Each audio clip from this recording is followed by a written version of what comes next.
I'm Lieutenant Maria, a police officer attached to the Juvenile Division. I'm here to talk about the case of Franklin. Franklin played baseball all afternoon, and he didn't feel like walking home. So he decided to hitch a ride. He'd done it 100 times before, and he didn't think anything was unusual when the driver struck up a friendly conversation.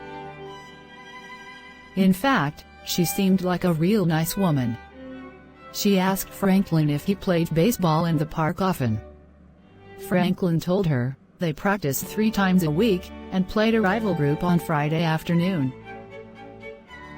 The stranger was a good listener too. And it only seemed minutes before they pulled up in front of Franklin's house. Before Franklin got out, the stranger insisted on giving him a hug. This caught Franklin off guard. Not wanting to appear like a wet blanket in front of an older person, he agreed to being hugged. Something felt off about the hug. But instead of telling someone, Franklin shrugged it off.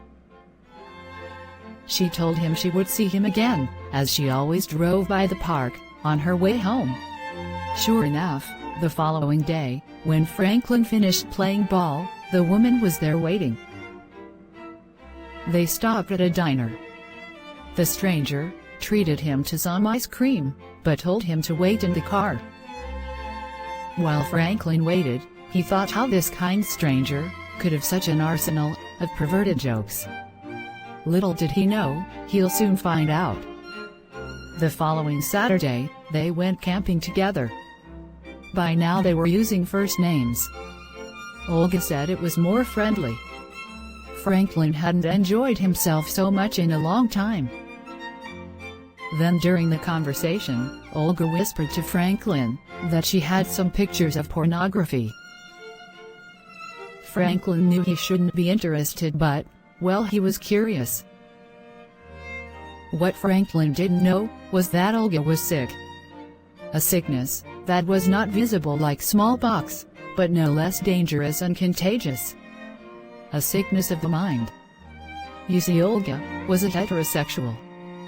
A person who demands an intimate relationship with members of the opposite sex.